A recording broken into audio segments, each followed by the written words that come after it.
राम राम राम।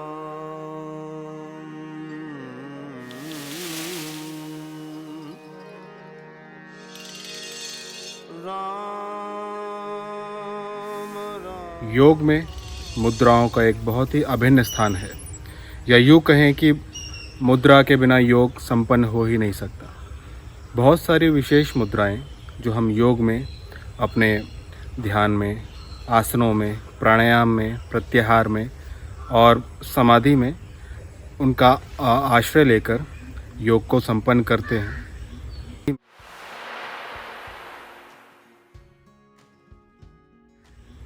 आखिर मुद्राएं होती क्या हैं और इनकी ज़रूरत क्यों पड़ती है? मुद्राएं एक विशेष प्रकार की शरीर की अवस्थाएं हैं, या यूँ कहें कि मुद्राएं एक विशेष प्रकार की आकृतियां हैं जो हम बनाते हैं अपने हाथ द्वारा। हमारी उंगलियों, जो 5 उंगलियां हैं, उनमें हम विशेष प्रकार की मुद्राएं बनाते हैं जो हमें अलग अलग तत्वों से जोड़कर, जो शरीर में ही अवस्थित हैं, उनमें जोड़कर हमें सुख और आनंद की अनुभूति की तरफ लेकर जाती हैं। मुद्राएं संस्कृत का एक शब्द है जिसका मुद धातु से उत्पत्ति होती है। मुद का मतलब होता है प्रसन्नता, सुख, आनंद। मुद जिसको सुख कहते हैं और रा मीन्स जो प्रदान करे। जो मुद्रा वह आकृतियां हैं, वह योग की क्रियाएं हैं जो हमें सुख और आनंद की तरफ लेकर जाती हैं।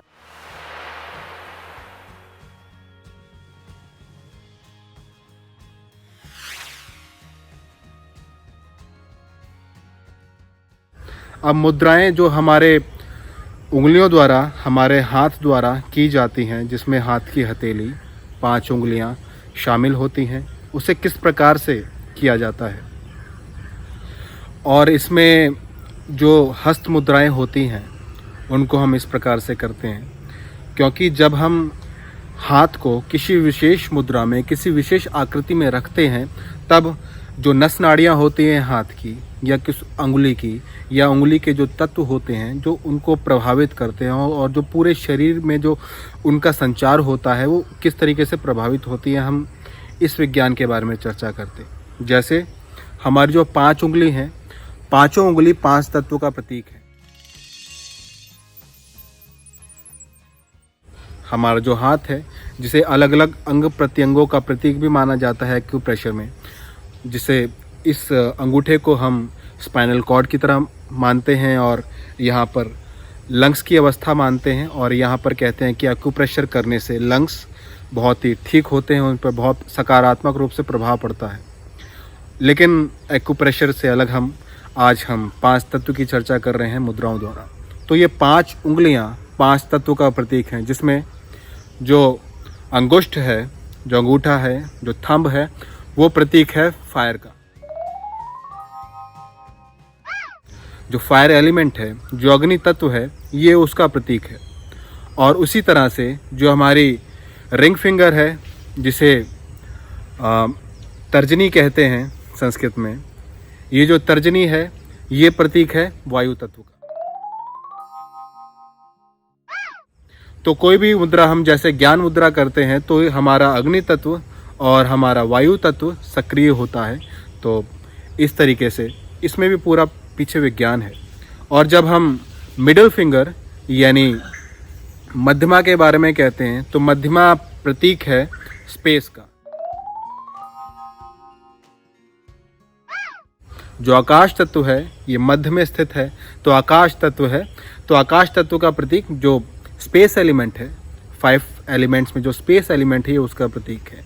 और जो रिंग फिंगर है, वो अनामिका जिसे कहते हैं संस्कृत में और हिंदी में, ये अनामिका जिसमें अंगूठी धारण की जाती है, रिंग फिंगर जिसे कहते हैं, इसको हम पृथ्वी तत्व का प्रतीक मानते हैं। प्रतीकात्मक रूप में जो हमारे शरीर का जो पृथ्वी तत्व है, वो इस उंगली से संबंधित है। और इसी तरह से जो सबसे छोटी उंगली कहते हैं, लिटिल फिंगर कहते हैं जिसे और उसका जो प्रतीकात्मक तत्व है वो है जल तत्व। जी हाँ, जो 5 उंगलियां हैं ये पांचों तत्व का प्रतीक है। हमारे शरीर की जो 5 प्रधान वायु हैं, प्राण, अपान, समान, व्यान, उदान, ये उसका भी प्रतीकात्मक चिन्ह के रूप में होती हैं। इसीलिए जब कोई भी मुद्राएं की जाती हैं, जब कोई भी हस्त मुद्रा या हैंड जेस्चर्स किए जाते हैं, तो ये शरीर पर एक बहुत ही सकारात्मक और प्रतीकात्मक रूप से प्रभावित करते हैं शरीर को, शरीर की नस नाड़ियों को।